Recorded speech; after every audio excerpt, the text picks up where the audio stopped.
Yes. Sorry, I couldn't hear you. Yes, please, you can get started. Oh, Thank okay. you. Austin is going to share a few, I don't know if he's allowed, but he's going to share the presentation for us. He is better at dealing with WebEx than I. I'm Elise Fullader. I'm from Eric Palatnik PC, and this is Austin from Urban Cartographics.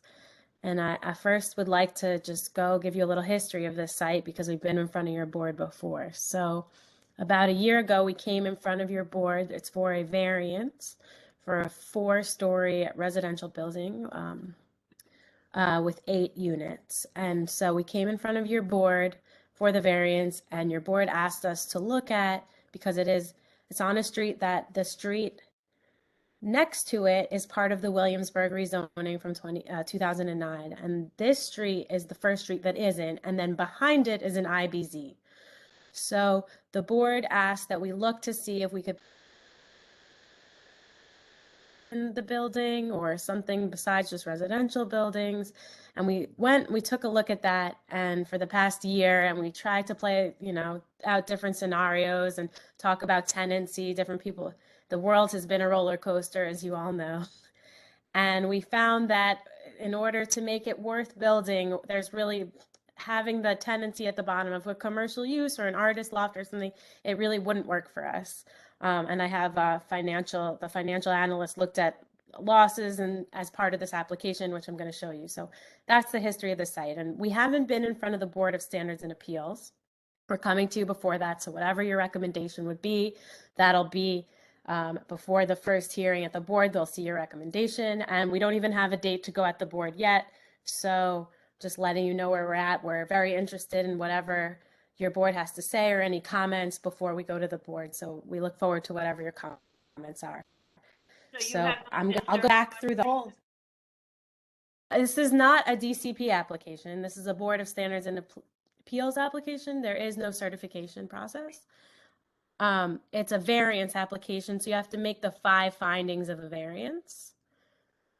And it doesn't rezone. So whatever the difference between a BSA and a city planning application is, whatever is approved at Board of Standards and Appeals, that's what they have to build. There's a stamp approved plans at the Board of Standards and Appeals.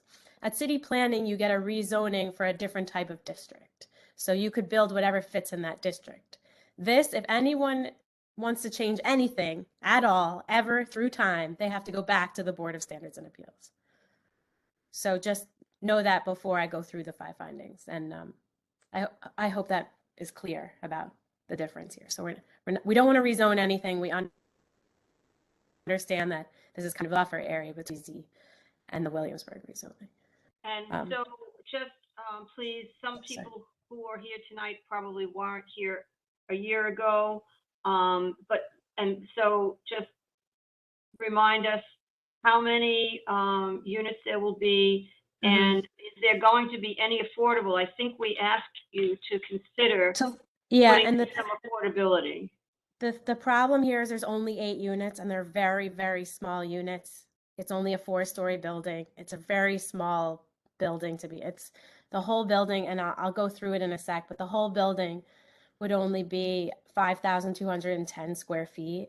So going through HPD and all that stuff, a building, even if you did a DCP building this small, would not be required to do affordability. And it financially wouldn't work for us because it's just so small. So this isn't a DCP, this is a BSA, and so we're not asking for affordable units. It's not feasible for our site. So I hope that helps explain.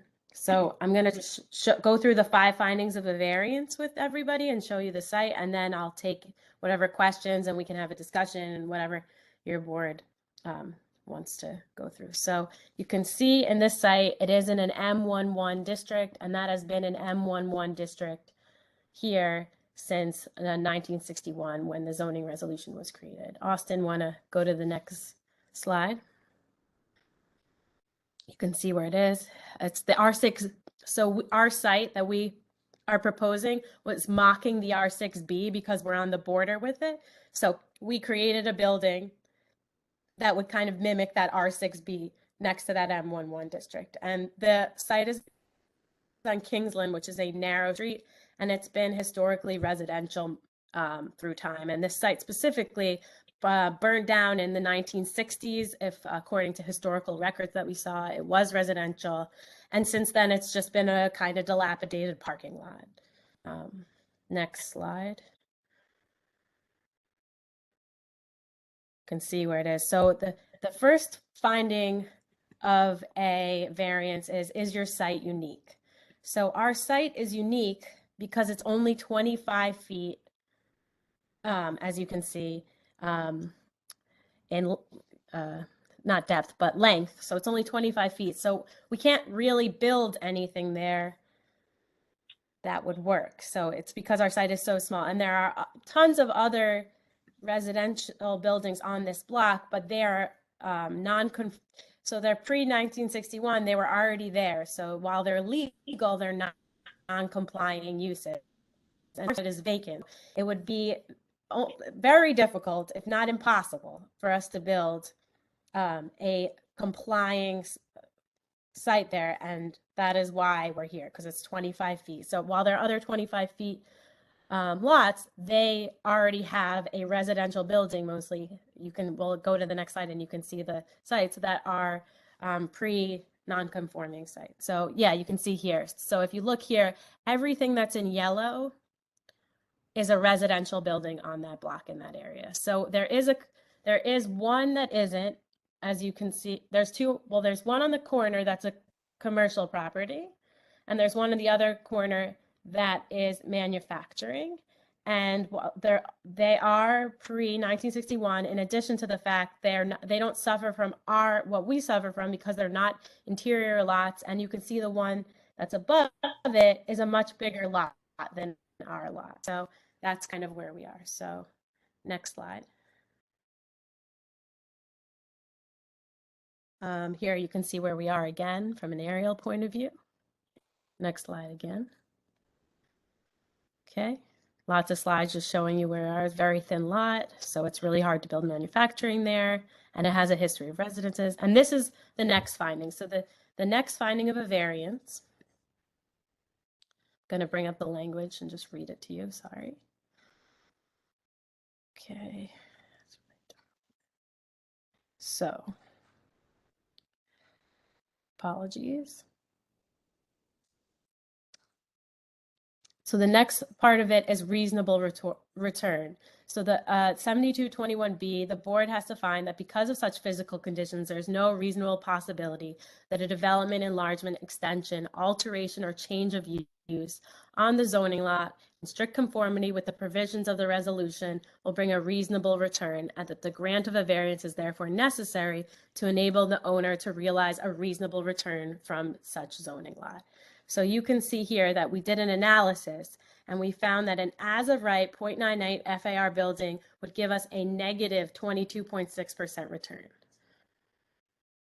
But if we did this, we would make 26,000 a 0.4% return. Next slide. So you can see this gives nice pictures of where the site is. And the next finding is character of the neighborhood. So we believe that a residential building that mimics the block across the street, and you're going to see bulk, how do I start it? In the plans, we show how it looks bulk wise versus the buildings around it.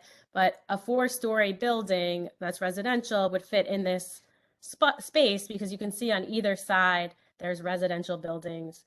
So it would just kind of mimic the use and the height of what's around it. So next slide, we can look at the pictures, go through the pictures. I'm sure everybody really knows this block. You all live there more than I do. And then you can see in photo 9, you can see a 4-story that's directly across the street. Sorry, go back. You can see that building is similarly sized to what we're proposing, but it's a corner lot, so it's even bigger, but height-wise, it will be comparable. And then the next slide. You can see it's comparable to what is across the street. Okay, so that is the third finding, the character of the neighborhood finding. And then last two findings, then there's self-created hardships. So the owner did buy this property like that, and he knows what he bought. But the self-created hardship finding is about the fact that he didn't create this problem. And he didn't create this problem because unfortunately that building burned down in 1960 something. And now it's just kind of left as a dilapidated parking lot. So we're trying to create something that would fit in this neighborhood, that would bring back the history of the site. So that's the self-created hardship argument. It's not that he didn't know what he was buying, but he's trying to create something that he didn't create the problem himself and create something that would work in this space. And last is minimum variance. Minimum variance is just, you don't want to be, excuse my language, a pig about it. You want to ask for what fits in the neighborhood. So in copying the Williamsburg rezoning that's a block away, we tried to do a building that fit within that. So to not ask for a much taller building, but only a 4-story building. So I have the plans in front of us, and I'm going to just go through quickly what we're asking for in the plans, and then we can ask questions. I know there's a lot of information. So the premises would be improved with a 5,210 square foot building, which is 2.18 FAR. If it was a manufacturing, it kept manufacturing, you would be allowed to build a 1.0 FAR. So I'm just giving you an idea, but across the street, you are allowed to build a similar building. The building would have 8 dwelling units, a 6-foot front yard, and a 31-foot 11 rear yard. There would be no parking spaces, but 4 bicycle spaces would be provided. And then in an as of right, right. Just wanted to quickly tell you. Yeah, okay. So an as of right, we would only be allowed to build a 1-story commercial building there. And that has not worked out for anyone. That's why it's kind of been left like this since the 60s. And then you want to go through the plans quickly, or not so quickly. We can show you. So you can see the units. So there would be 2 units on this floor. You can see in mechanical space, and that's the cellar plan. And then there would be, you could see the 2 units that would be on the 1st floor, the 2nd floor, the 3rd floor, and the roof plan. And it would be the intention to permit residents to go to the roof if that is a possibility. That is what the owner would love to do. And I think then we can now take questions, because I've gone through a lot of, and another piece of what we looked at, what I forgot to say, is financially, because of this location, it would cost a good chunk of money to do environmental work on this building. So that's also something we looked at when we just looked at how much it would cost and why we chose this version. Because of its environmental history, we have hired an EAS consultant that is working really hard to make sure this is a great and safe space for residents. So yeah, thank you. Steve, I see you have your hand raised. Yeah, thank you. Thank you for the presentation, and I guess, I appreciate you and the owner giving deep consideration to the concerns that we had as a committee and a board related to your proposal. I guess working backwards, you mentioned, so if this is approved, would you enter into a volunteer cleanup program? Is there brownfield? I don't know if it has apparently environmental concerns, but I don't know if it qualified for brownfield. But I can ask. I'm sorry, I'm not the environmental consultant, but I do know that was considered. But I would say if we can, we would want to take advantage of that if that exists, but I'm not sure it's a brownfield. So if you would allow me before the full board, if that's a question, I would love to ask. Well, so for many years, I mean, before it was a residential building, was it any sort of commercial or manufacturing use? It was always residential, then it burned down, and then it was a parking lot. Okay, so it wasn't used like for a garage or? No, so it might not, but the only environmental issues is because the IBZ is behind it. Right, so it'd be legacy, just emission, I see what you're saying. Okay. Well, I guess that's, alleviates a little bit of my fear in terms of this neighborhood. I'm also I'm chair of the environmental committee, and it's nonstop brownfield cleanups, really, nasty, contamination. Yeah. We're stuck in this position because it was a history of residential uses. Right. That's why this block got caught in between, Right, right. So they're getting back to mimicking the, the rezoned area. The, yeah, I understand it's it's a smallish, lot and units. Um, but I just wonder if there's a way to, include a couple affordable units and be able to go up a little higher and more and denser and, I guess I would say that it seems very difficult for us, but if that is a thing the board wants to like, oh, if you go higher, affordable units, you could put that in the comments or recommendation or whatever. When we go to the Board of Standards and Appeals, we'll look at it again based on the board's comments, because we already tried and we don't find that it worked for us, but right. I think it's important. And I know you guys know it's important because you're going to discuss your plan later, to just whatever your comments or concerns or recommendations are, because maybe the city can work with us in some Yeah, way. because I guess working from the waterfront, working east, has just been kind of a tidal wave of gentrification and, just the rezoning on the waterfront, the ripple effect of rents that are upland, it's just, incredible what's going on. So this area I feel like is, I don't know it that well, but it seems like, there's still something resembling affordable housing there. If there's any way we could try and preserve it, even if it's, one or two, units. And then in terms of the financials, that $26,000 net, is that like after construction, or is that like over a certain period of time, receiving rent?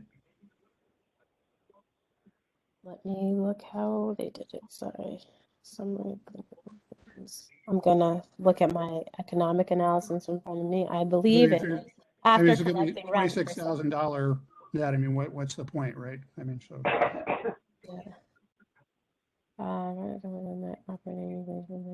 So it says the capitalization approach was used to determine the value and viability of the as-of-right and proposed rental projects. This approach capitalizes the net operating income and includes both lender and investor expectations. The capitalization rate used is based on a survey of 312 lenders and investors taken by realtyrates.com in the first quarter of 2020. Okay. So, Michael, you're on this call. Can you translate that?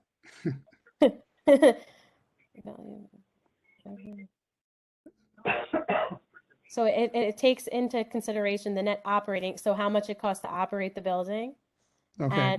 and lender and investor expectations over time. So when they when they make the building, they'll have investors and lenders, and they'll have to be paying them back Right. over time. So it takes into account not just building the building per se, but how much it will take to operate it until. Right. I see. Okay. I hope that helps. Makes sense. Okay. All right. That's it for me. Thank you. Yeah. Trina?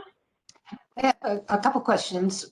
Did the proposal change at all from what we saw last year No, that's why we came back a year later and with the exact same proposal? Yeah, it is totally, and we understand whatever you have to say is whatever. No, of course. When did the owner buy the building or buy the lot?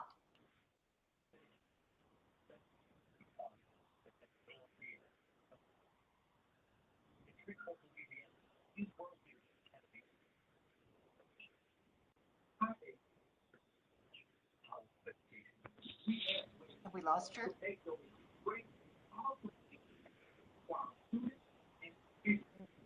No, I see her still being there. Elise? She was occasionally freezing up during her presentation. So I don't know if she's frozen. Okay. Hi, can you hear me? Oh, there you are. Hi. Okay, so I'm gonna stand next to Yeah. my Wi-Fi. They purchased it in February of 2018. 2018. And can you explain again, um, finding number 4, the self-created hardship? So they bought it in 2018. Yeah, Understanding what the lot looked like and what its yeah. what the problems So with it were. yeah, totally. So the thing is, the self-created hardship isn't about, it's about the lot itself, because let's say they sell it.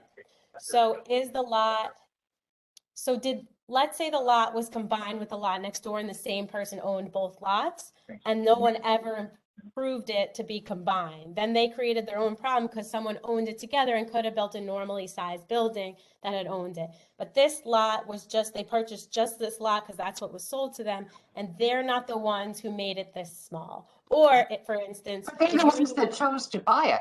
I mean, I don't get the logic. I understand so the city's, the intention of the zoning is to not make lots, like this lot has sat vacant pretty much, just like a parking lot since the 60s. So the zoning is trying to say that people can purchase lots that had pre-non-conforming uses and they can come to the community and try to use them again and not leave them vacant. So the purpose of it is to, if you get a lot with problems, we have to go through this whole process. You can't just build something as of right, but they didn't create the problem. They just purchased a lot knowing the problem. But now we have to come in front of the community and hear what you have to say. And so it's a much trickier process, but they didn't create this problem. They just They purchased probably it. bought it for a price that reflected the problem. I don't can know. tell It you how just much they seems, bought it. Thank you. Thank you. I mean, they purchased a lot for 520,000, and now what they have to do is they'd have to invest millions in order to, you can see project value, project cost. They'd have to invest $2,930,480 in order to put something there with your approval and with the costs of lawyer, all these different things, environmental cleanup, all these other things. So they didn't create the problem. They're asking to put something there that was historically there, but I totally understand what you're saying, and I don't know how to explain it in another way. no, that's good. Thank you. Yeah.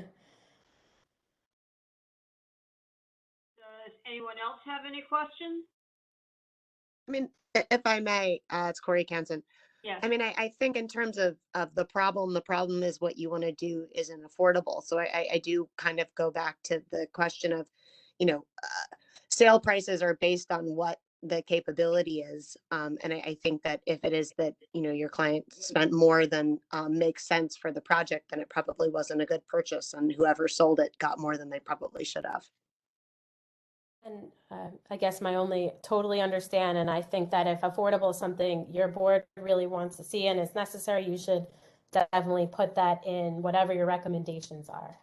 Because then the board actually, when we go to our first hearing, they read your comments, your concerns. That's the first thing they do before they hear us. I appreciate that, and I think we will. Thank you. Hello? I'm at a board meeting, but.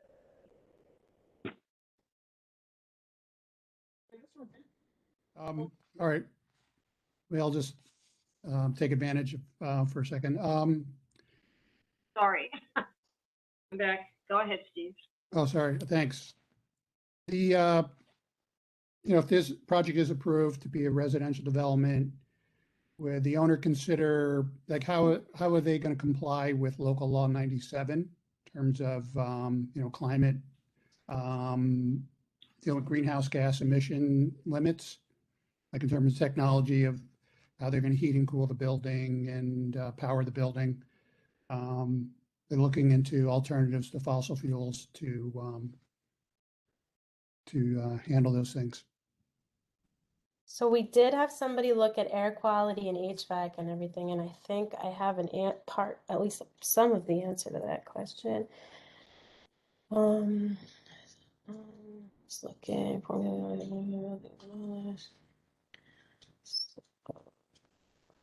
rooftop. Sorry, I'm just looking because I don't believe we're not in a flood zone. but we are doing things for air quality as part of we had a phase 2 done, so you just know. And then identified historic fill material. We're Right, but removing that historic. I was more and we're- referring to Oh, climate, yeah. like greenhouse gas emissions, like carbon So we're dioxide. installing a 20 mil vapor barrier below the building. Does that answer it at all? No, that's No. dealing with the Okay. potential contaminated soil and groundwater. But I'm dealing more with climate change. Like we've had applications. We just found out that there's potential rezoning in Greenpoint, going from, in the incentivized business area, where they're going to install considering geothermal to deal with to controlling climate in the building. And there's a big tower on West Street's going to do the same thing. And so we're asking like solar, using solar to generate electricity. So it's those types Okay, of because things. it's not in so a much- flood zone, so we're not in that issue, but I would be more than happy you should put in the recommendations and be more than happy to talk to the client about solar. I don't know if that's intention yet. The first step was kind of the zoning to figure out if you can even build the building, but your recommendation can put solar, and I'm sure this client would be more than happy. He wants a good building in this site, and he's been obviously waiting for years to do it. So I think that they would be very open to doing something like solar. Mhm. What about passive housing techniques? What housing? Passive housing. You'd have to explain that to me. I apologize. Steve, why don't you? Yeah, it's a technology of building its, having very super efficient air flow through a building, through building, the walls and windows incredibly thick, and then generating, air throughout the building. And it's a very efficient way of heating and controlling the temperature of the building, and relying very little on external electricity or fossil fuels to handle that. So it's another option for not using fossil fuels to either power the building or to heat and cool it. Well, thank you for teaching me. Sure. I will bring that up too. So passive housing, it's called. Yeah, geothermal, solar. Yeah, just to somehow refrain from using fossil fuels to heat and cool the building or electrify the building. And I think this building is under the 25,000 square foot rule. Yeah, it's way under. Yeah. It's only 5,000 square feet. Right, but still, yeah, where everyone's got to do their part, understood. yeah. I'm just trying to then again say this is a pretty small building, Right. and it will only be for this small little Right, but stuff. if you start a trend and then everyone on the block does Totally it, get it. And I bet the prices of all that stuff is getting better and better every day. Yeah, and then, well, in the end, you save. Yeah. Make the initial investment, dealing with, we went with this crazy Con Ed, Oh, yeah, totally. power, that was all based on speculation and trading natural gas in the commodities market. So, I yeah. don't live in your community board, but I also live in New York City, so I totally know what you're saying. Mhm. Maria Vieira, you have your hand up. I'm trying to go back when you first presented to the board, and I'm not sure, but I know Karen Nieves had brought something up about consideration for some sort of mixed use building. Well, that's what, Mhm. yeah. So that's what I was saying in the beginning is your board asked us to look at mixed use and if it was a possibility for us.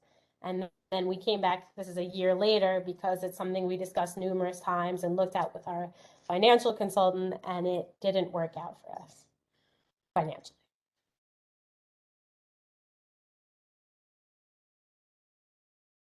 Okay, thank you. Yeah.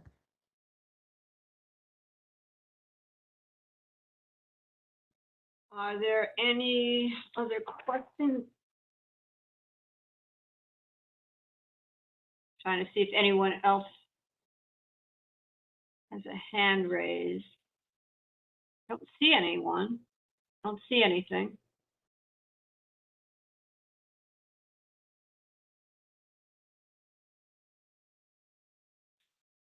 Anyone else? No?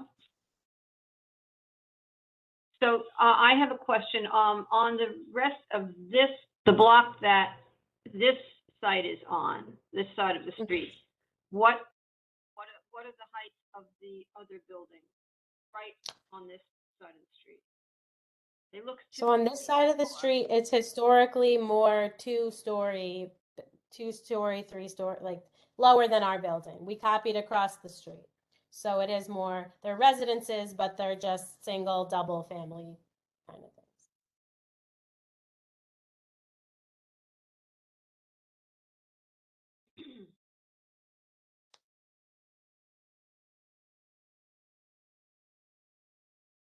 All right, are we ready to have a discussion of the committee members? Or does anyone have another question or another comment? I just have to clarify one more time. So it's how many units and their market rate, correct? No 8 affordable. units, yes. 8 units, no affordable. Correct, No, Nothing affordable.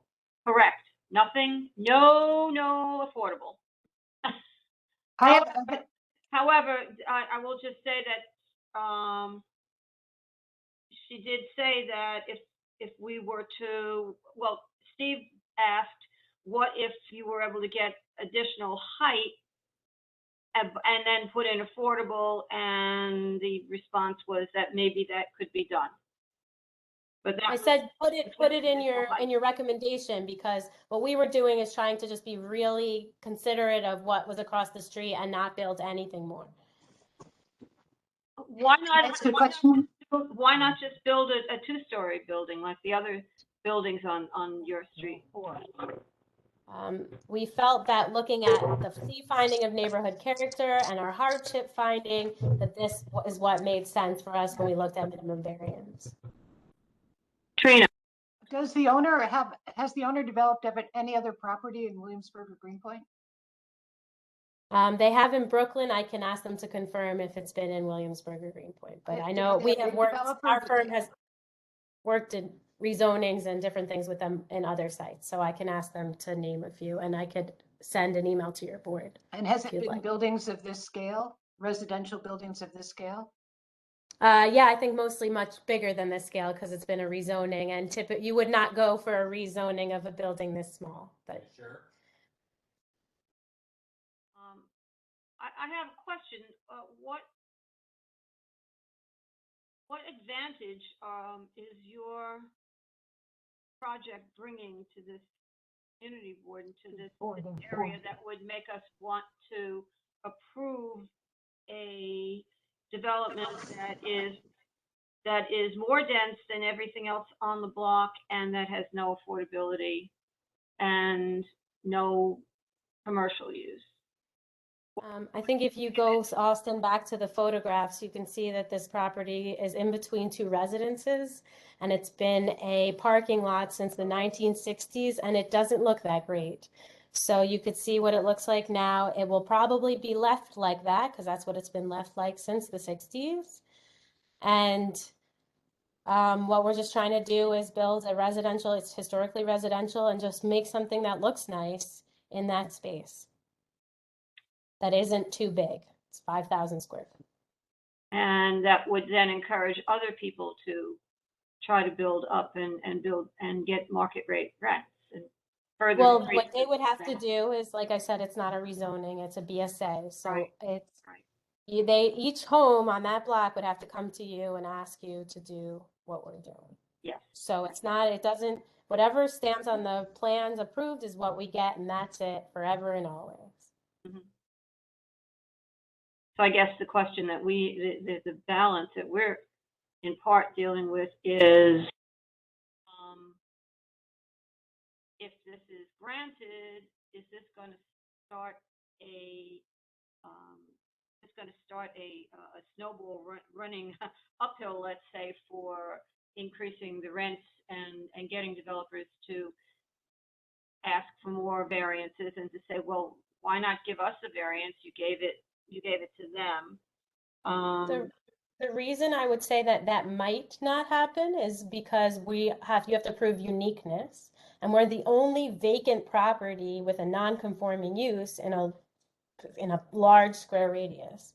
And that was part of our application. I'm sorry if I did not make that clear, but all the other, within 1,000 feet or whatever, all, because that's what we looked at, so about 1,000 feet, all the other had previous non-conforming uses or something that had been there since 1961, and this site burned down, so that's why it's left vacant. So I think this is you're approving this specific site only, but that is obviously up to your board. That's the thing about a variance, is it has to meet the 5 findings every single time, which is a little bit tricky. You have to have a very special site.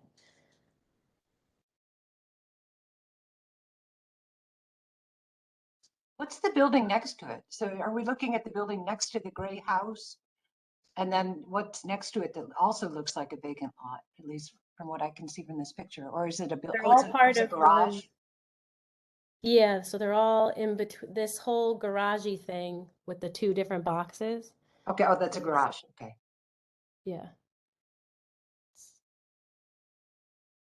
Maybe the owner had hoped to buy that too and combine them. He bought the one.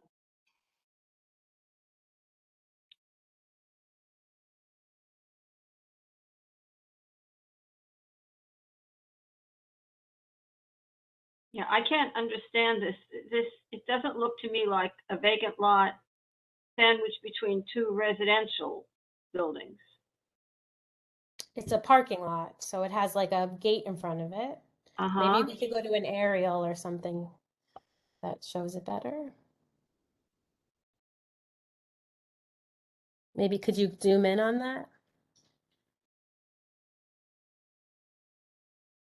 Do you see you can see trucks parked inside of it? Mm-hmm.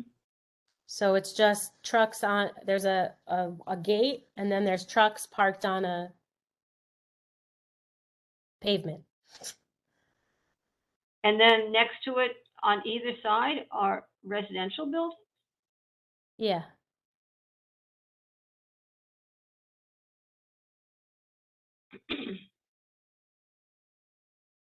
I'm looking on I guess it would be to the north, on the north corner. That's industrial or commercial? Yes, that is industrial, and then the one on the other end is commercial. Okay. Cleaners. Mm-hmm. I guess that would be an environmental concern if Yeah. The chemicals from the dry cleaning facility migrated onto this lot. That would create a brownfield situation with chlorinated solvents. I also know that for this site, I don't know if it helps you or not, but you should just know that we just got DEP sign off. Steve, just so you know, that was a deli for 100 years. It only became a dry cleaners in recent years. Okay. That corner property, that was George's deli. It was a deli for years and a butcher shop. And Okay.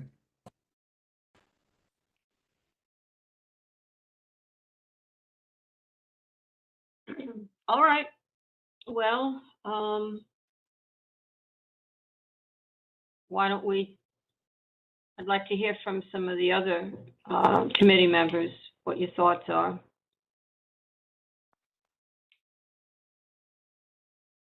Since they're asking for a variance, was there any conversation with the neighbors? Yeah, we do. And we also notify them before the BSA hearing. We send them each letters of support or objection. And so, yeah, there's constant communication with the neighbors. What was the response?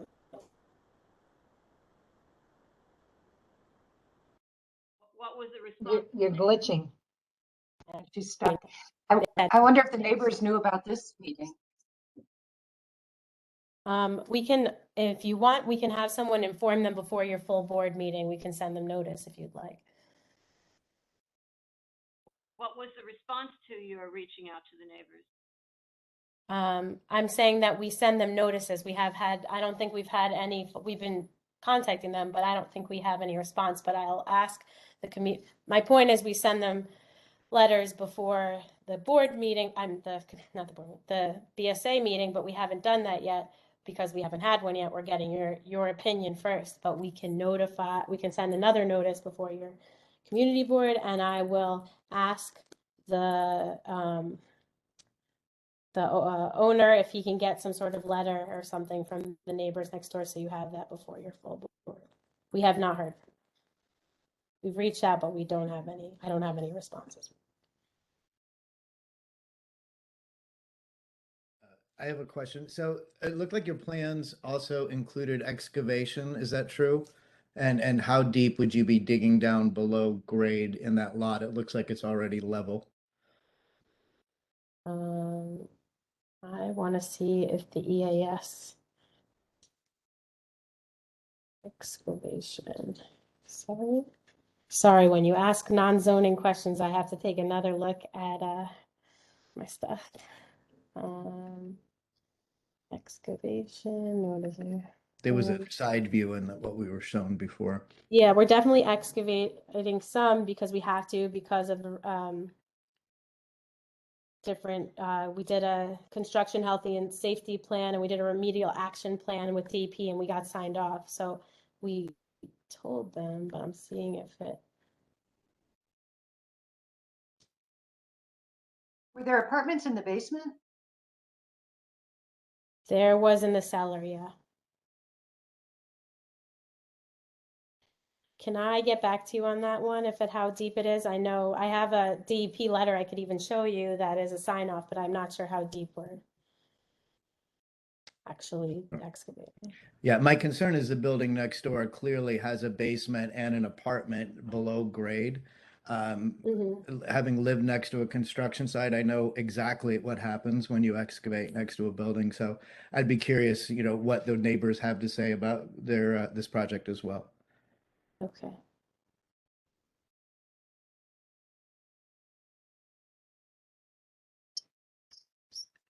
So I think what we can do for you, everyone, is try to get something in writing from the neighbors or notify them or something before your full board, if that works for everyone.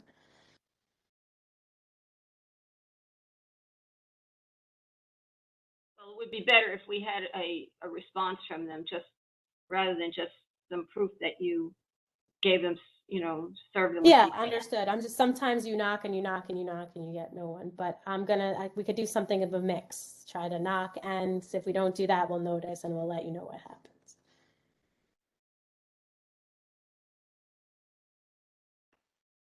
Did you say it's not on the BSA calendar yet?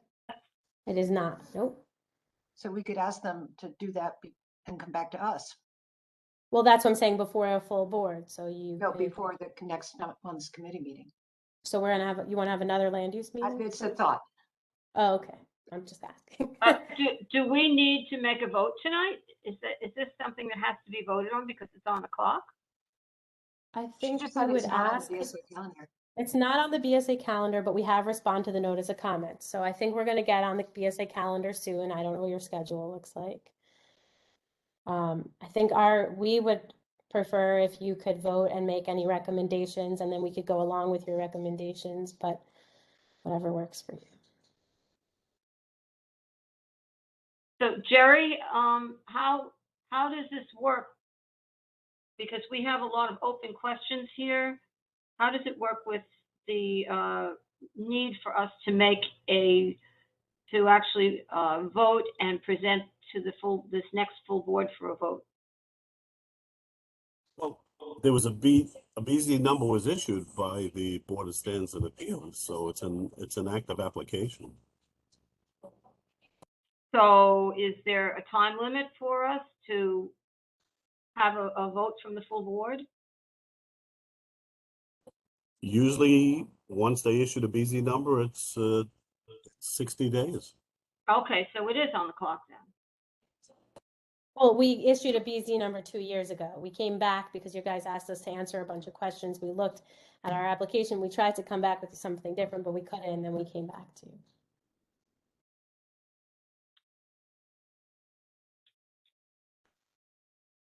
All right, so it looks to me like we need to come up with a a recommendation here to present to the full board. And like I said, I can get you answers to your questions if you have if you want to email me, or I can, and additionally, in addition to that, we can notice neighbors or knock on their doors or do something with notice before your full board meeting. Well, we definitely are asking for you to reach out to the neighbors and for us to get a to give us feedback as to what their responses are. Mm-hmm.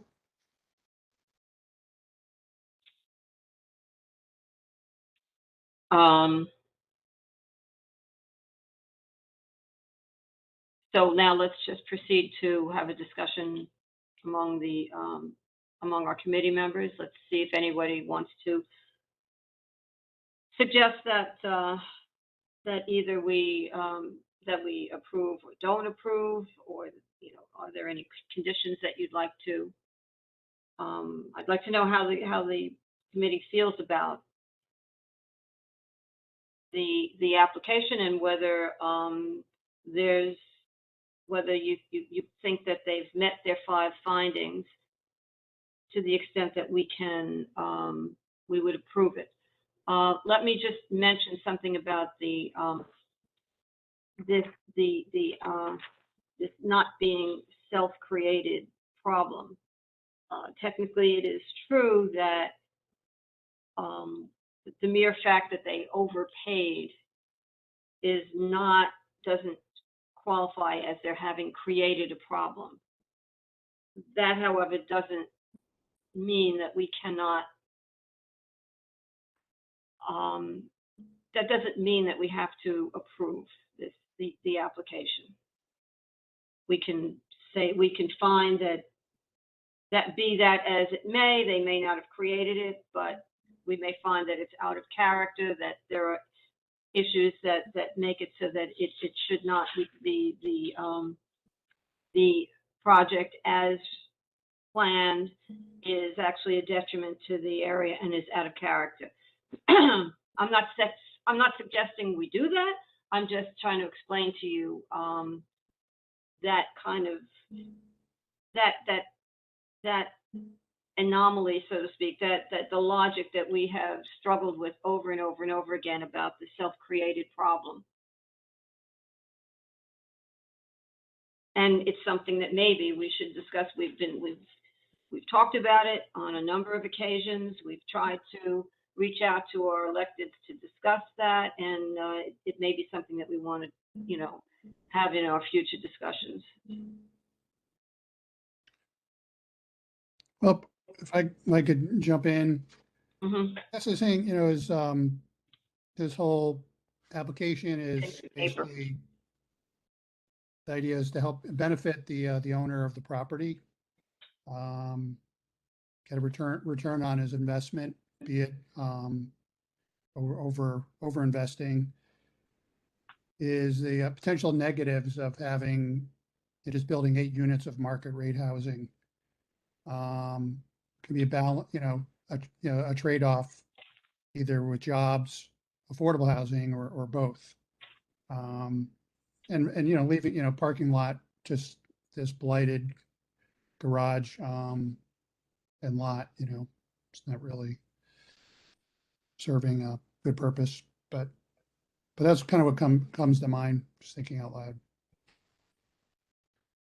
So I'm not sure I understand what. Well, I guess I'm just saying, is the, I guess in my mind, just creating 8 units of market rate housing in this area. Maybe people know the lay of the land in terms of the cost of housing in this particular, but I feel like just having 8 units of market rate are just planting the seeds. Like saying what could be the ripple effect?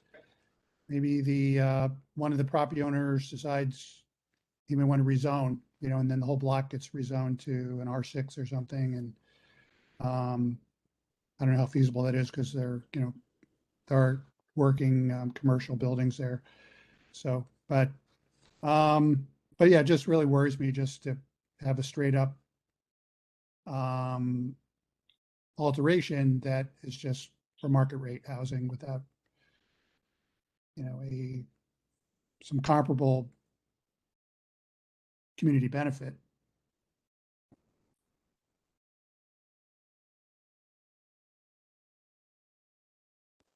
Jobs through building, an M1, and just, there are people like Toby Moskowitz and others are investing in the IBIA and seeking a good return on their investment, building, office buildings with light manufacturing in them. I know this is pretty tiny, but to my mind, that's, to help this property owner out, I feel like it should help the neighborhood, help the district with jobs and or some affordable housing, which can really taking any way we can get.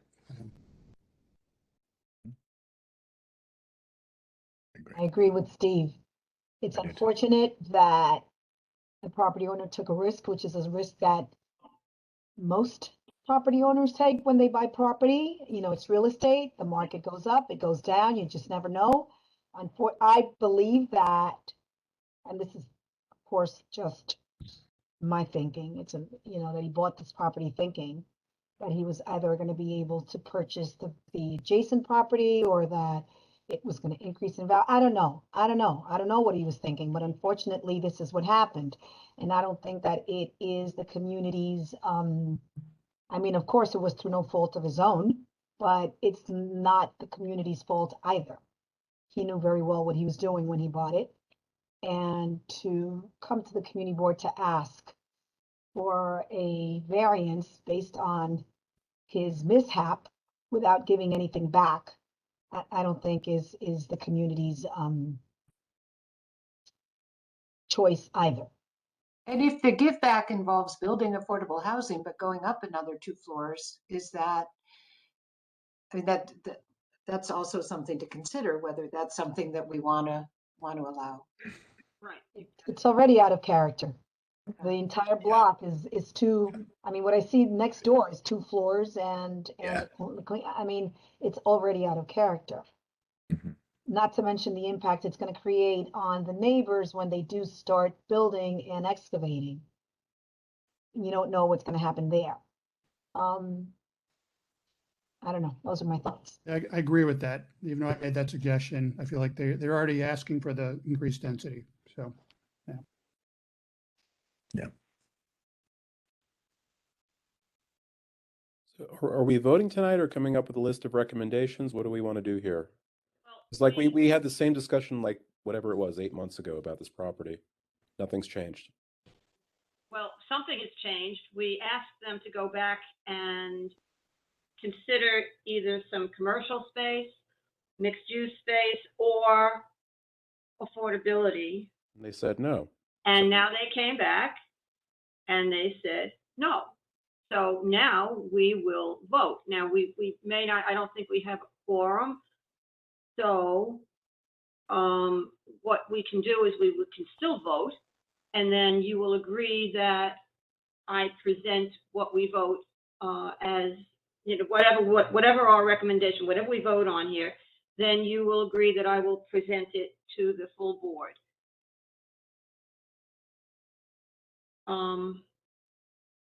So yes, something has changed in that we are going to make some kind of a final recommendation here. And I would say the recommendation should not be, okay, please go away. The recommendation is not going to be go away and come back sometime and ask us about this. We can either vote to disapprove unless they meet certain conditions, or we can vote to approve, or we can vote to approve With conditions. with conditions.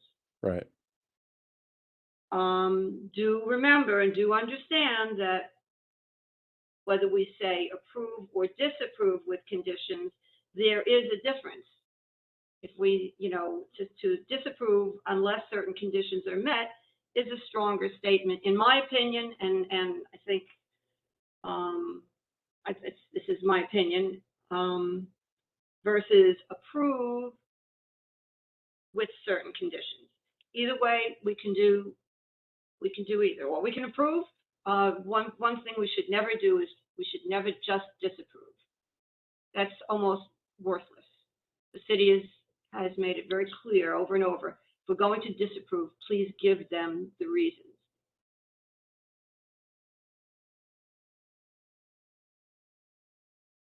So far what I'm hearing is that so far, Steve and Marie have said that they feel that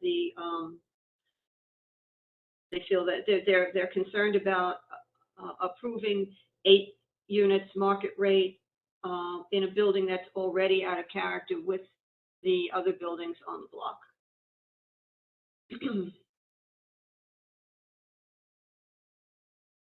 I share their concern. I share the concern about the fact that they're already getting to a building that is going to be that's based on complying with a building that is not on that block, and that in and of itself is already quite out of character. And I will share with you that our councilman, that Lincoln Ressler, is very concerned about affordability, and he made it very clear to us several times, including at the pre-certification meeting that we just had recently, that I can, fill you in on later, that he will support our demanding affordability. Not just demanding, but even if a developer is meeting the required affordability, where they are required to have some affordability, he will support our asking for developers to give more affordability than the minimal requirement.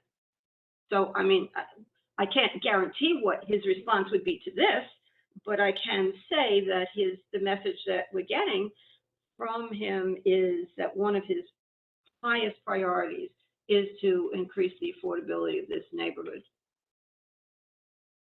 And I have a follow-up question for Elise. May I? Sure, of course. Elise, and I don't know if you have the answer to this question, but let's say, I mean, you're saying that they cannot build affordable. And the numbers would change. You're saying that the net profitability is $26,000. Yep. So I suspect or presume that building, let's say, 2 affordable units would lower that net profit. Do you know what number it would lower it to? I guess I don't have an exact number for you, and obviously I don't like to give you anything without having a consultant deeply look at it, but we have looked at it and it didn't work out for us. So I'm sorry, I don't have a number for you, but we were just making it worth it by doing this small 5,000 square foot 8-unit build. I don't understand that profitability slide. Profitable based on what? Like if you flip it and sell it tomorrow, or these are rental units, right? I explained it, yep. Do you want me to explain again how it's calculated? Would you mind? Yeah, I don't get it. I might have closed that. Sorry, hold on. Had it open before, sorry, I closed it.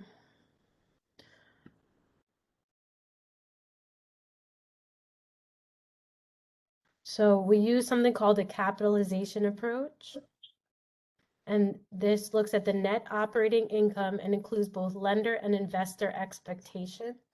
The capitalization rate used is based on a survey of 312 lenders and investors taken by realtyrates.com in the first quarter of 2020. And it says, when the value created by capitalizing the net profit income is appropriately equal to the project cost, then the project is both viable as both the lender and investor to receive reasonable rates of return. However, when it is significantly less than the project cost, it is not a viable project, as a lender would not finance the project.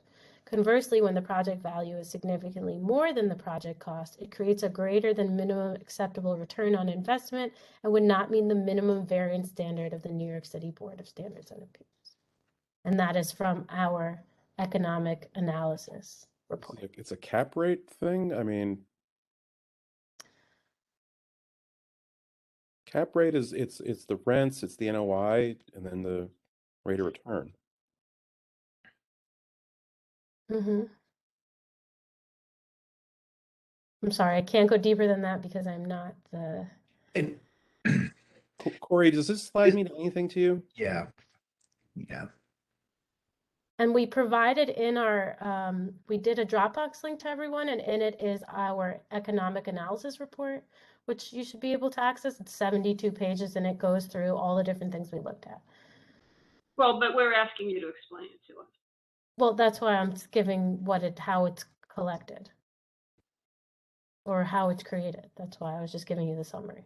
What time period that the project cost covers? It was over 10 years or 20 years or annual? And this 26,000 is the projected annual profit? That what? It's the whole profit of to get a lender and like the whole, Yeah. it's not just like a year. This is a calculation for a loan. This isn't This a is yearly garbage. profit. This It's means not nothing to really staff. a way to judge anything, honestly. Absolutely not. Okay, this is what we do for each variance application. So if you Garbage. This don't, is This meaningless. is absolutely not helpful. It's useful to a Okay. lender. Okay, if you don't like it, I totally understand. Vote how I you don't need like to it. vote. I don't like it. So can I just give you just a little bit of history here? Over the years, we haven't had one of these applications for a while. We've been doing so much rezoning. But over the years, the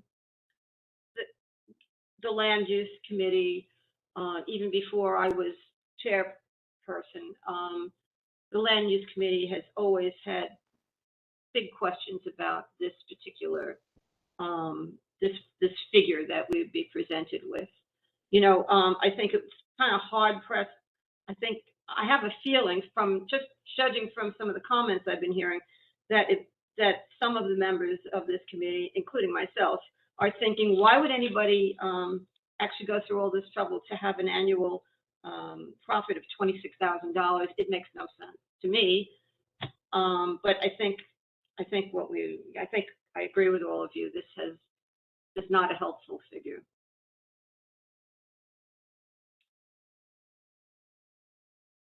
You know, to quote, I don't know if I should even say his name, to quote someone who has been very helpful to us over the years in the borough president's office. He has said on any number of occasions, you know, nobody put a gun to the owners, to the purchasers' head to make the purchaser pay the purchase price.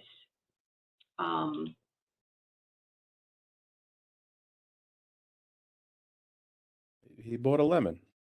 Yeah, and I think that it's one thing to say, well, don't worry because the other places on the block won't see this. This won't start it won't start the continuation of more gentrification. But I think that we've learned that that's not historically accurate. You know, one building gets a variance and builds up, and before you know it, the rest of the owners of the rest of the properties on the block are coming for some kind of a variance or some kind of an application to build higher, or even they just realize they can increase their rents because now there are a couple of really nice buildings on the block.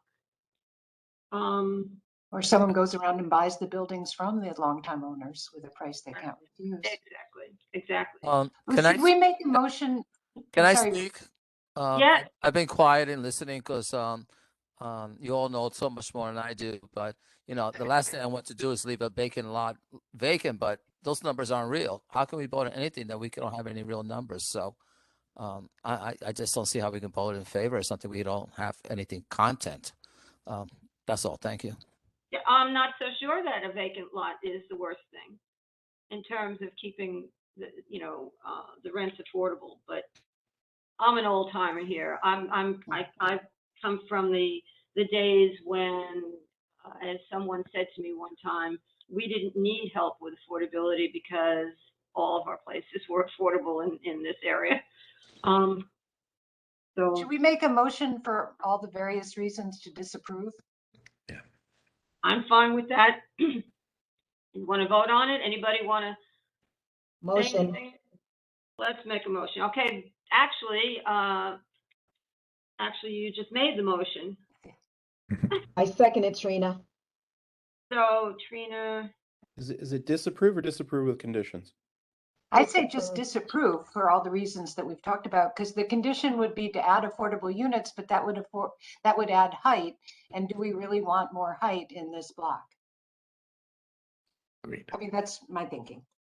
so we have to, let's make it clear. Del, you just said that we shouldn't just disapprove it, like that's a No, bad idea. disapprove for the reasons. It's saying for the reasons. Now, Oh, with disapprove with conditions. yes, with conditions, but Recommendation. let's get it clear. I want to make sure that whatever I present includes everything, because recently I wound up not catching one of the conditions. So it was all right. I mean, it was revoted and everybody was fine with the condition because it wasn't a problem, but I want to make sure. And also, are we disapproving unless conditions are met, or we're disapproving because of the concern? In other words, we're disapproving because the building is out of character with the neighborhood. The building is They're not giving us any affordable Community units. benefit. does not have affordable units. Remember, we're dealing with the 5. This is different from zoning. We have to deal with the 5 conditions. So we're showing that. So one of the conditions is, of course, it's out of character. It's just not something that would be beneficial to the neighborhood, and that's pretty much, I guess, that may be the answer here. That we are disapproving because of the size of the building, the density, out of character, and there is no affordability or any other justification to allow that out of Do we character. disapprove of the notion of a self-created hardship as well? We can do that, but let me warn you, that's, technically speaking, and I've done it. We can say anything we want, but make sure that we have more than just saying we think it's a self-created hardship, because technically speaking, from the research I've done on the law, the presenter was correct. Technically speaking, just because they paid too much money doesn't mean that they created a hardship. That's not what Maybe we should leave that that condition was.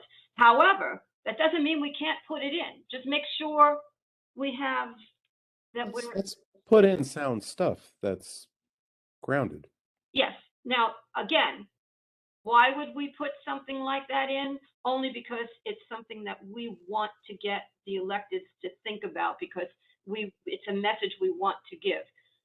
And if that's what we want, we can always put it in. But it can't be grounded on that. If it's a message we want to give, then I think, we can always put in something where we've decided we want something to happen. For instance, when we started to say we insisted that affordable units had to be integrated rather than segregated. And we were made fun of. I was personally told I should cut it out. I'm crazy to even think that could ever happen. And of course, now it's a standard policy. So if you have a message you really want to, you really want to make, and it's something you want to get changed, you can do it. But again, and I agree, we have to, if we're going to turn this down, it's got to be based on a sound discussion of these conditions. And I think that, one of the conditions that stands out is the character of the neighborhood. and that it's the and it's not the minimum variance that they could ask for. Seems to me, I mean, please, I want, you know, your feedback. But as I look at the conditions, the uniqueness, okay, it's only 25 feet. I guess it's unique. Reasonable return, we don't accept that. Here's what I would suggest. They have not proven that this is the minimum variance. They have not shown that that there would be no reasonable possibility of getting a reasonable return by doing an either as of right or by having a smaller building. Character of the neighborhood, set of character. Guess that's it, right? So what I would suggest, again, we got uniqueness, we've got reasonable return, no reasonable possibility that strict conforming will bring a reasonable return, and as of right, they could do in industrial use, and I think a commercial use. The character of the neighborhood, self-created hardship, and minimal variance. And it seems to me, from what everybody's saying, we can say they've not shown that this is a minimum variance that they can ask for and still have a reasonable return. That and they have not proven that that there's no reasonable possibility of getting a reasonable return either by strict conformity or by building a building that would give some affordability. And the character of the neighborhood, this is out of character, it's out of scope. Anyway, those are suggestions. Yeah, and I would just add, yeah, I mean, is that okay? I'm just throwing that out to all of you. Now we have to put it Out of scale, not out of scope. out of scale. Yeah. So the building. well, out scale without some sort of community reciprocity, you know. The building is, Either- I think, out of character are the words they use, the character Right. of the neighborhood. So building is does not conform with the character. Oh, correct me, you know, give me words, I don't care. I'm just saying this and you can change it however you want. Does not conform with character of neighborhood, out of scope with surrounding buildings. And Del T, they never really communicated with their neighbors, you know, building this height, you know. Right, they didn't. That's right. Because I had neighbors that their basements that cracked, and the old Department of Buildings had put a partial vacant order until the foundation was, you know, secured. So that is real. And 2 of the units are in the basement, which seems, I mean, they've got to be digging pretty deep. Okay, so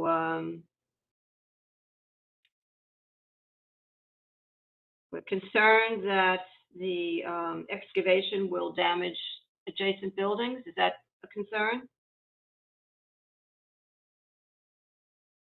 The undisclosed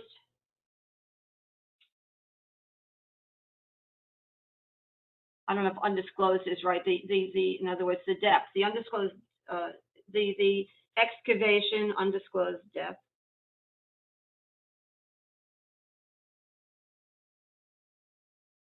Will damage. Potentially damage. Could damage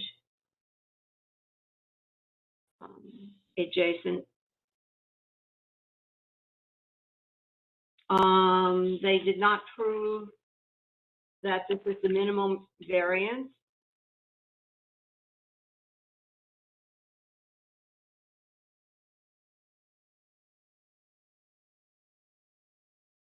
Required.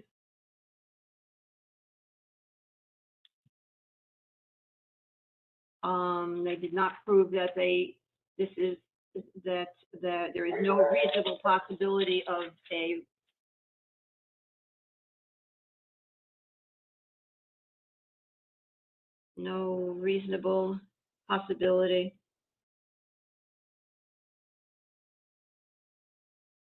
of a reasonable return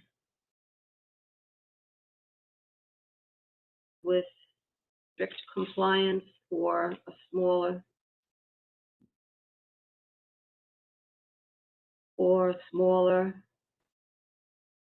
building in character with surrounding buildings.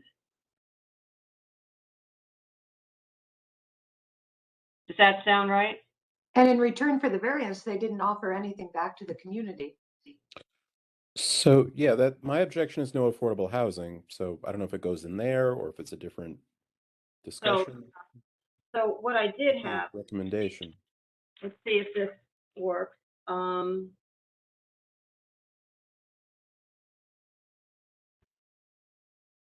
Steve framed it as community reciprocity. Say no community benefit. Right. So the building does not conform with the character of the neighborhood, out of scope with the surrounding building, without providing any affordability or other. What was it? What did you just say, Marie? Community reciprocity, Steve's words, or community benefit. Community benefit. Mhm. That's okay. Concerned that the excavation of an undisclosed depth could damage adjacent buildings, did not prove this is the minimum variance required for a reasonable return, and that did not prove that there is no reasonable possibility of a reasonable return with either strict compliance or a smaller building that would be in character or provide affordability.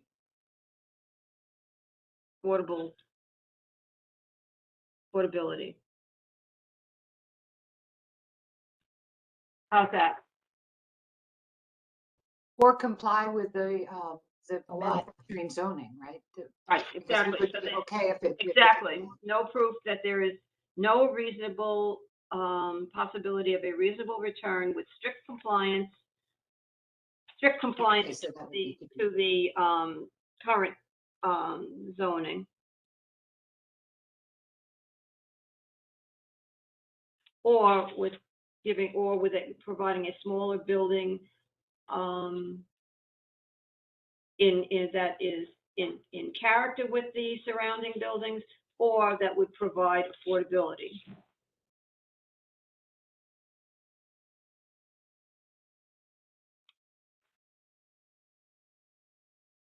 I think you got it.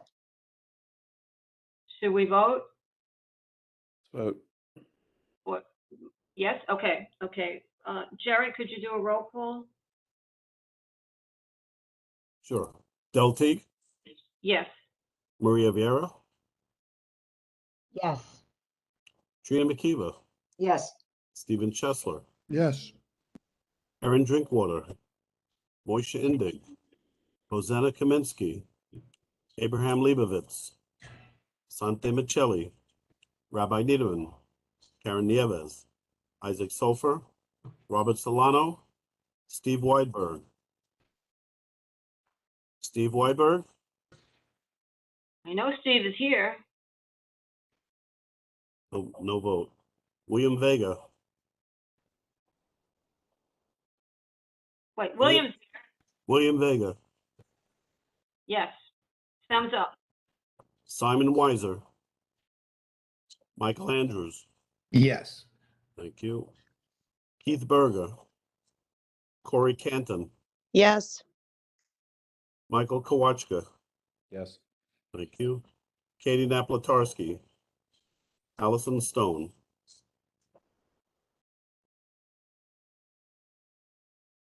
8 in the affirmative.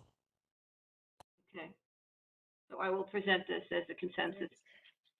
Thank you. I guess you probably don't need us at the full board then, right? You're free to attend the full board. No, but I'm saying you don't need us to present again. That's what I'm asking. I don't think so. Okay, No. thank you so much.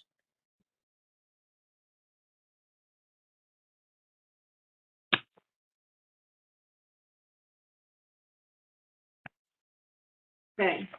So moving right along.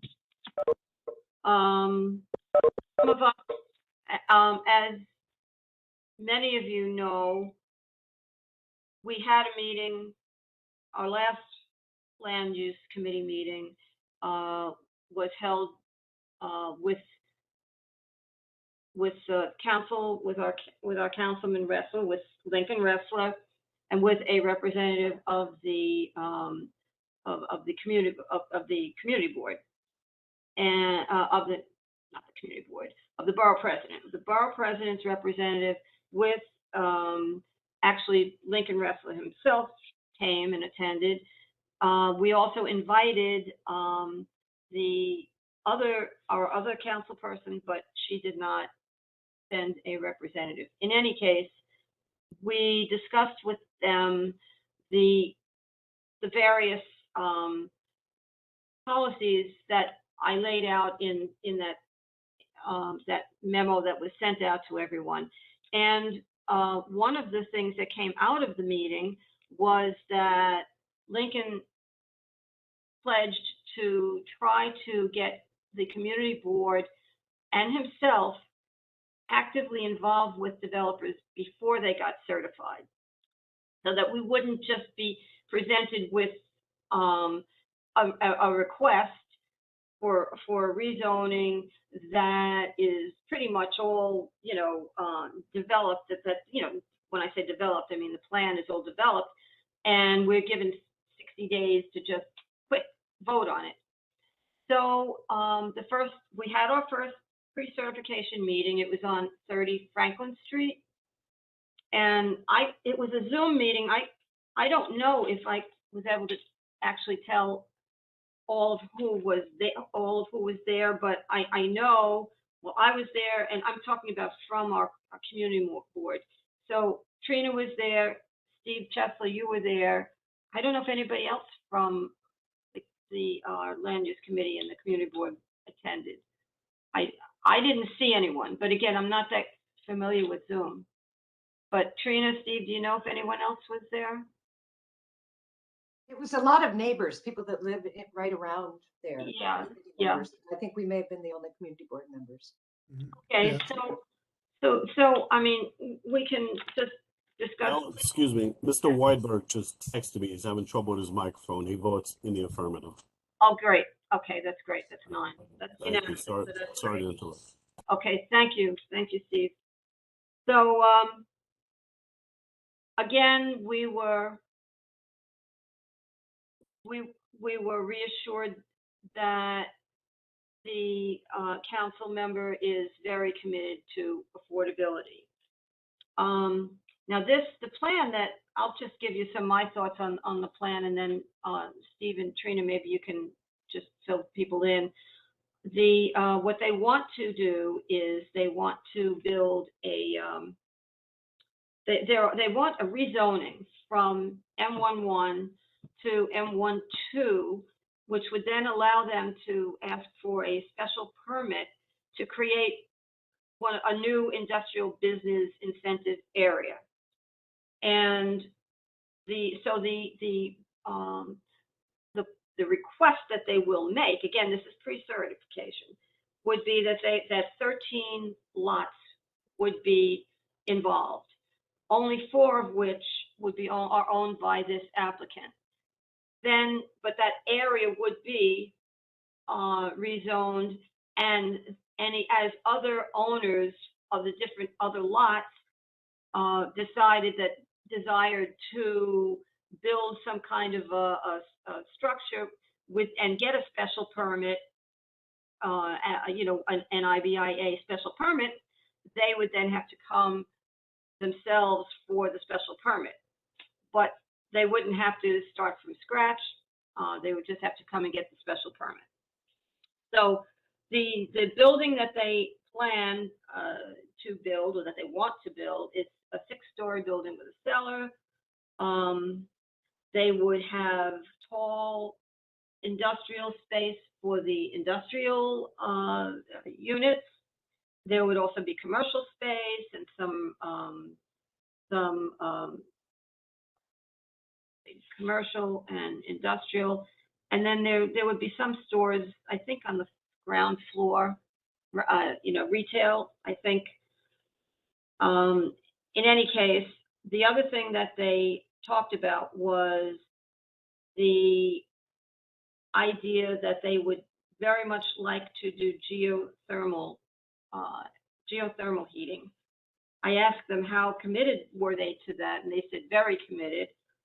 And they did give us some details about that. Apparently, they'd have to dig down 400 or 500 feet, and hopefully that would be sufficient, and then they would super insulate the building.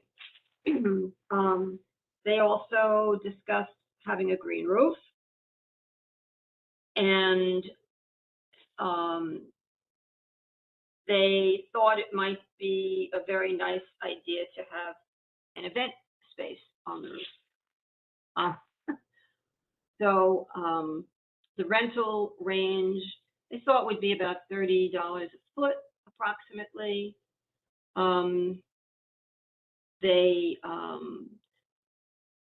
Part of the design is the building on Banker Street, which faces, I guess, a lot of residential units and buildings would be lower than on the other streets. Now, a number of us, not just people from our committee, but a number of people warned them that the idea of having an event space on the roof is most likely going to have tremendous resistance. And we tried to discuss with them the issues and the problems for the surrounding buildings and the people who live right around a building that has event spaces on the roof. I personally tried to put it in the strongest terms I could think of to say that I think that you will have a lot of resistance to this. We don't like these things, and these event spaces, roof event spaces, have been causing a lot of problems. Now, Steve, you talked about, why don't you talk about what your concerns were, and Trina, you could talk about yours. Yeah, thanks. Well, the main thing was the height. It's 6 stories with an asterisk. The last floor has really high ceilings. It's really a 7th floor, so it's 20 feet taller than the new building to the north of it. I think it's owned by the Argentos. So I kind of took issue with that the whole idea of, the M11 is to have kind of a buffer transition to the residential neighborhood. And they countered with, well, as you go south, then you're going to hit Acme and 12 Franklin, which are 7 to 9 stories. So it just kind of steps up from that. So, so I don't know. That's something we got to really consider if it's worth it or not. Though migrating the incentivized area, south of that, across, I guess it's Meserole. That's good in that they can include light manufacturing versus community facilities, which often end up just being vacant space. I think that was the main thing that I, took away. But one positive repercussion from this development is that what was currently located on the spot was a resin factory that has been causing problems for residents nearby, physical problems. So they're relocating to Pennsylvania somewhere. So it's too bad for the folks in Pennsylvania, but people in Greenpoint have been suffering.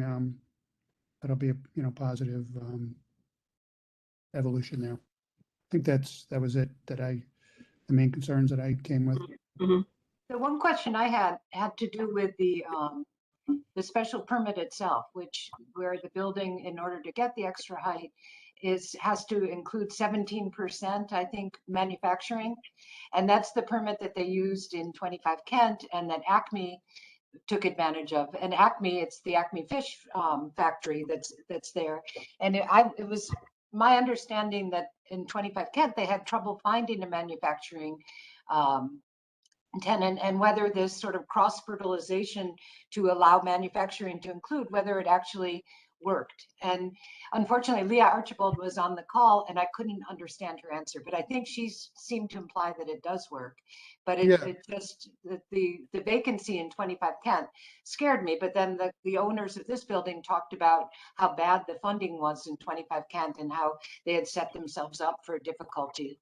But I guess one thing we should ask for is whether the manufacturing can be kept at a below market rate or at a rate that is affordable so that they can actually fill it and that it can be used. And I know that with 25 Kent, we had talked about using a not-for-profit developer to protect that or to help ensure that that happens. And maybe there's something we can do.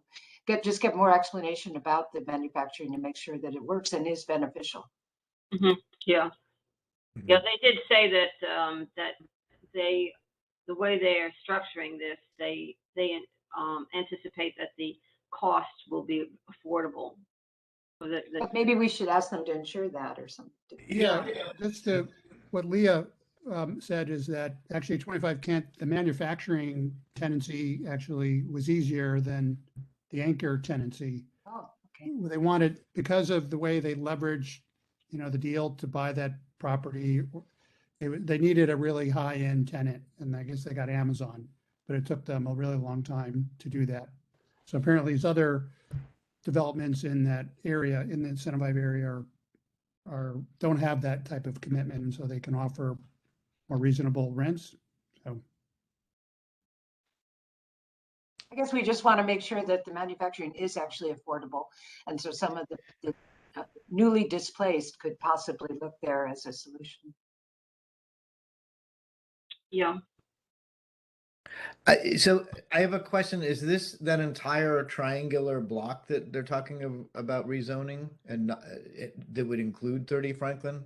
I'm not clear. Yes?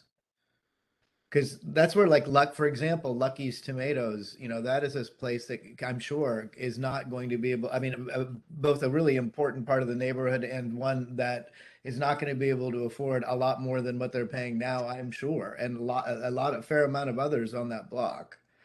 I would think, is this going to make that then more valuable for every other property other than 30 Franklin?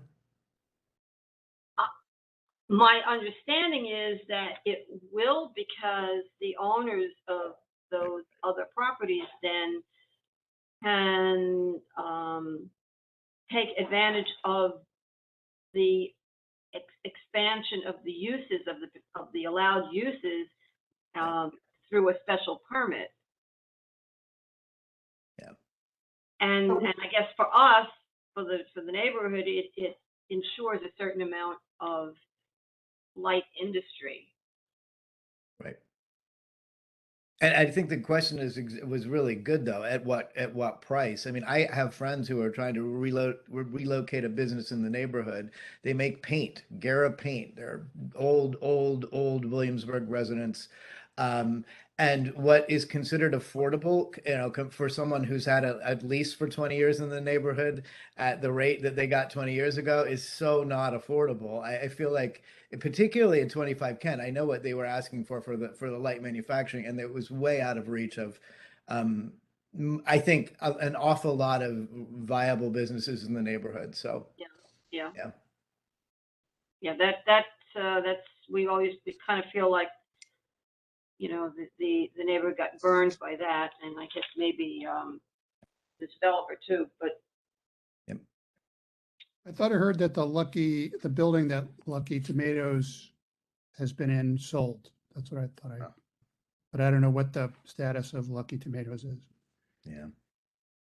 You know that the Christian uniform, that they're in that same block too. Yep. It's been there for a long time. Right. And also, it makes these businesses maybe think all of a sudden their property is worth a lot more, and maybe a developer can come and offer them a deal they can't refuse, and then they're gone. Exactly. And it's nice for them because it's a chunk of cash, but it really changes. I mean, it's kind of a game changer for the neighborhood when you. Yeah. I guess the upside is it's still a business initiative area. It's, Yeah.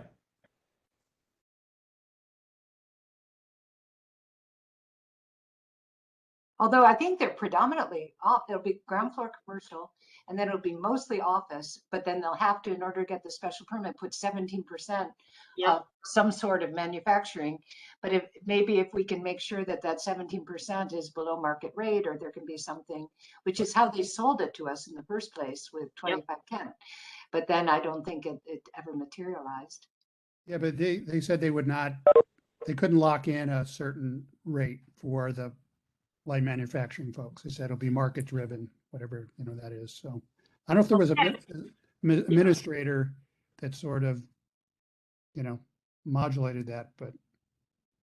But we can try to put pressure on our electeds to require a certain amount of affordable. It would be interesting to go back to city planning, because that was how they pushed the whole idea of the special permit, was that you were going to be able to hold on to manufacturing because there'll be this cross fertilization with the market rate of the office part.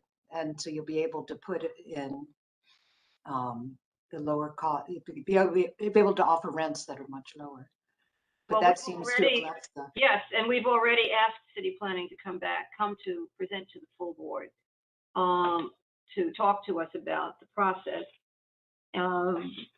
whether we have 60 days or 45 days, and how we can improve that. So if and also the other thing they were going to discuss is the best practices that they've seen that seem to work for environmental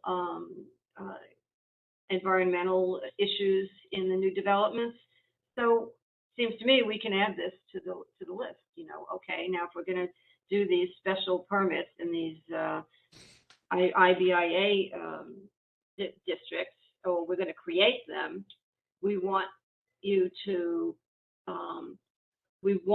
know that assurance from you that there will be a certain requirement for affordable industrial. Yeah, true. We can ask, I think it's, just so many times that we've been told over the years that things that we asked for were ridiculous. Nobody's ever going to give them to us. Don't bang your head against the wall. And yet, on any number of these things, after a while, we somehow made some progress. So my feeling is we come to terms with something that we really want, and then we keep asking for it. And I think that's reasonable.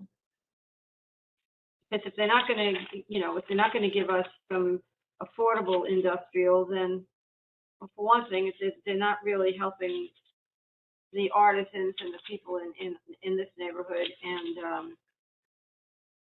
We get the increased density and we get these bigger buildings. Exactly. Yeah, and it feels like they price the industrial too high. They wait 2 years and they say, sorry, we can't find anybody, and then they change it to what they want. Right, but of course, with this special permit, they have to put industrial, or it stays vacant. It's So better. that's the advantage to that. I have to say, I thought the building in and of itself, the design of the building, if it were just on its own, standing somewhere on its own, I thought it was a pretty attractive design. Well, if they can't put an event space on the roof, maybe they'll lower the ceiling on the top floor. Maybe, yeah, that's a good question. That's a good point. I'm ready to just really fight strongly, if everybody wants to, against these event spaces, unless it's in an area where that's all there is. There are areas where there's no one else to bother. This is 3 blocks from my house. It's very close. I know. I mean, this is not Brooklyn Steel, Now, Franklin Street is just a total shit show with the amount of bars. It's just insane. I agree. And The block associations are just, they spend half their lives dealing with each of those permits. This building is also a stone's throw from Bushwick Inlet Park, and so maybe there should be some give back to Bushwick Inlet Park too. It's right across the street, it's sort of kitty corner. well, Lincoln seems to be amenable to that also. So why not? Yeah. You know, It's getting bigger, needs more maintenance. yeah, I mean, remember the first time we started talking about having developers contribute to it, to either infrastructure or to the green space, we were met with, you know, just disbelief. Like, you can't ask developers to contribute to the infrastructure or to green space around. That's not their responsibility. And now they're starting to, I believe we're making inroads on that. Now It seems like with River Ring, in the end, there were promises made, but I don't see, I don't know who's holding them to those promises. I mean, there was a promise, a big promise about Bushwick in the Park and funding the city, taking down of city storage, and that seems to have disappeared. I mean, things go through ULURP with lots of promises, and then it's hard to. I think that's still in play, Trina. Is that still in play? Yeah. Not soon enough. I think. It was a long lease on that one space. Anyway. But yeah, but some of those key conditions, like the, you know, renting the 1 South first affordable units, they did that. You know, they went all electric, you know, in terms of their powering the building. And they didn't create more affordable housing on site, but they're investing in it in another part of the district. So, so take our victories, else, you know. Well, you know, I think again, it's a matter of our not backing down.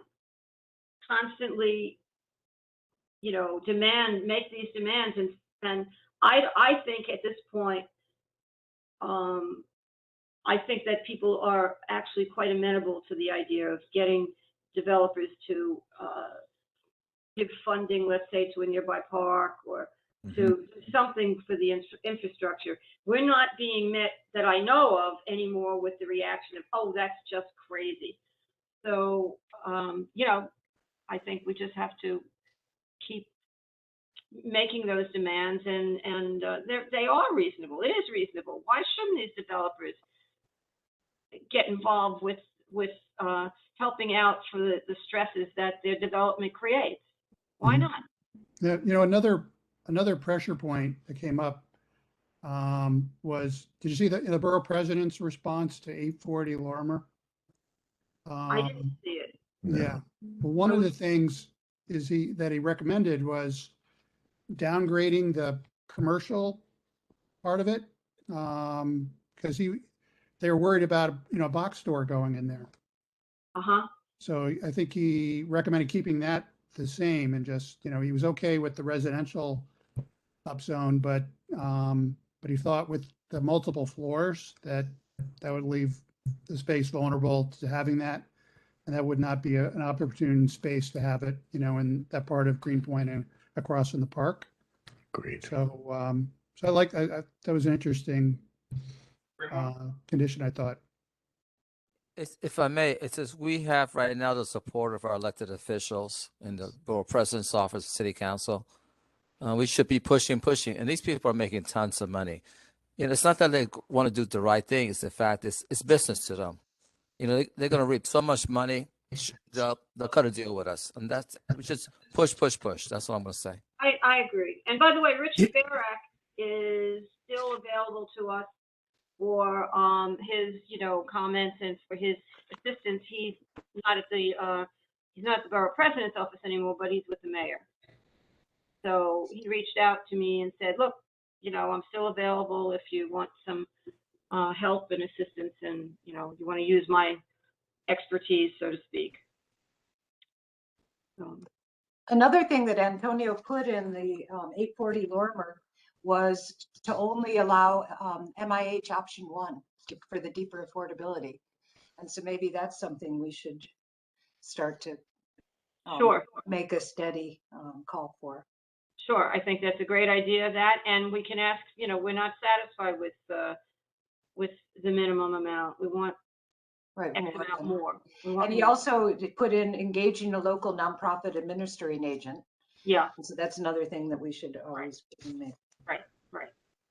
And that as Lincoln explained to us, or maybe it was the borough president's office, when you enter these contracts that that the developers or the owners will be entering into for giving back to the you know, help with the infrastructure or for donating to parks or whatever. The city doesn't want to be the party to that agreement, that they want a nonprofit to be a party to the agreement, so that the city doesn't want to enforce it. They want a nonprofit to enforce it. That kind of leads me to a question I was going to ask earlier. So if we are able to, for example, we have someone that wants us to change zoning and we wanted them, you know, to do something for the community. We want them to help fund Bushwick Inlet. Is there currently a way to do that that is administered by a trusted party? Is there a Friends of Bushwick Inlet Park? Is like there is Central Park that would be a viable, is there a way to get these developers, let's say that we say you're going to pay a 1% of your annual rent roll as reported on your tax returns back to the community to fund parks or a business improvement district, et cetera. Is there a way to then take that money and make sure it's fairly distributed or it's put where it should be? Yes, I think we should be a little careful about having them give to a friends of, only because I've Right. heard that there's been an issue where some of those donations are going to staff the friends of rather than going to the park. But so May I- that, I go just ahead. I was at Lincoln's gathering yesterday, and I was able to sit on the Parks Committee, and they were recommending on setting up. I used to work for small business services, so I'm very familiar with business improvement districts. So they were trying to do that with the local parks and etc. So a lot of politics involved and a lot of favoritism.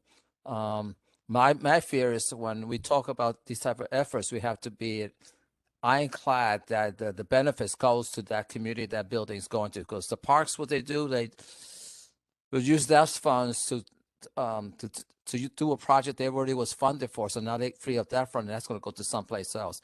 So you have to be very careful, and it's so political.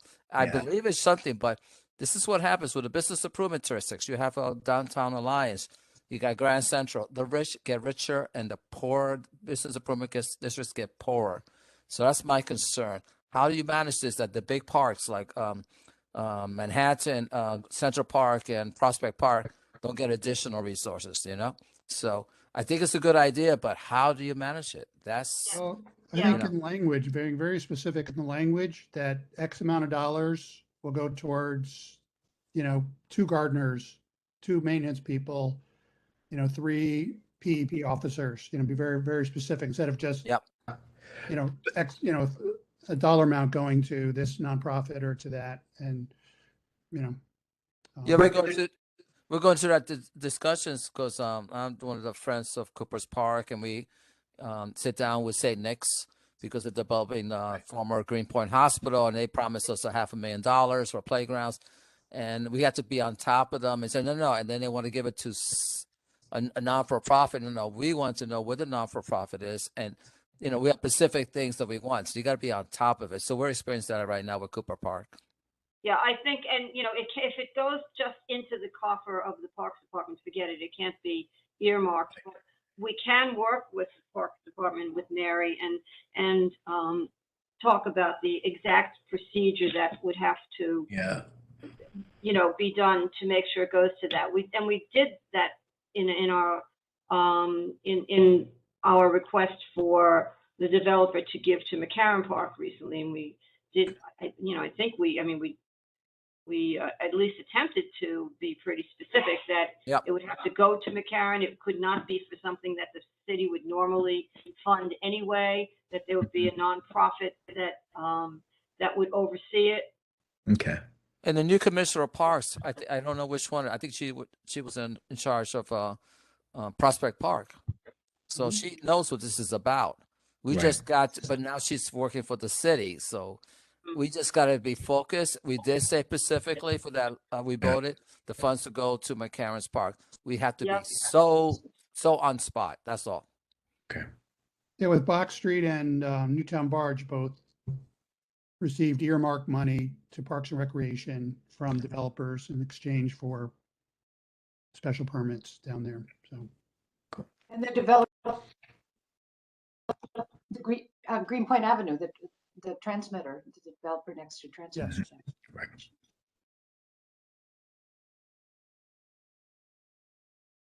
All right, well, I gotta check out.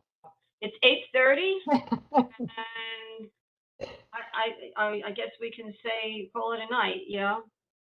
Yeah, I gotta talk to my son. He got accepted to another grad school. So Oh, congratulations. yeah, That's great. yeah, USC. Wow, nice. So amazing, great. we're happy. Congratulations. You want to city planning? No, he wants to become a psychologist. You know. Okay. So he was originally going off to LA to be a screenwriter. He's a wonderful writer. He's writing programs for those who have mental and physical challenges, and he wants to kick it up another notch. You know, so we're very proud of him. Wow, It's just that's great. so yeah, we're very proud. That's awesome. Yeah, congratulations, William. Congratulations. Yeah, it's wonderful that when you see your children are going after their dreams and giving back to and also being with good people. Yeah. His friends I are don't know where he social got that workers. example from. His mom, she's a social worker, and his grandma. My mom was a teacher. So I always tell them, look for teachers, social workers, and those are his friends. So we're very proud and happy. Yeah, well, his dad has a lot to do with it too. Come on. I have to tell you guys about my middle son. He's finishing law school this May, and he just got a job with Brooklyn Defenders to be a public defender. Hey, Wow. See, so I had Awesome. dinner at the right time. I 2 missed days all the ago, meat of the so- land use, but I got to hear about your kids. There you go. I had the privilege of meeting Trina's son. He is truly a lovely young man. Truly a lovely young man. He's got a big mouth. That's You good. gotta I have a voice. wonder It has to who be he heard. takes after. Exactly, right? But I visited Trina's house and I was checking out all the books, and I always could tell about people who the books they read, and then I looked at it. Yeah, they've been read. They're not just put in there collecting dust. So Yeah. it's important. Yeah. Well, Oh, it's good night, folks. I'm night. All right. gotta check out. All right. God Thank bless you. you. Good Night, night, all. God bless. everybody. God bless.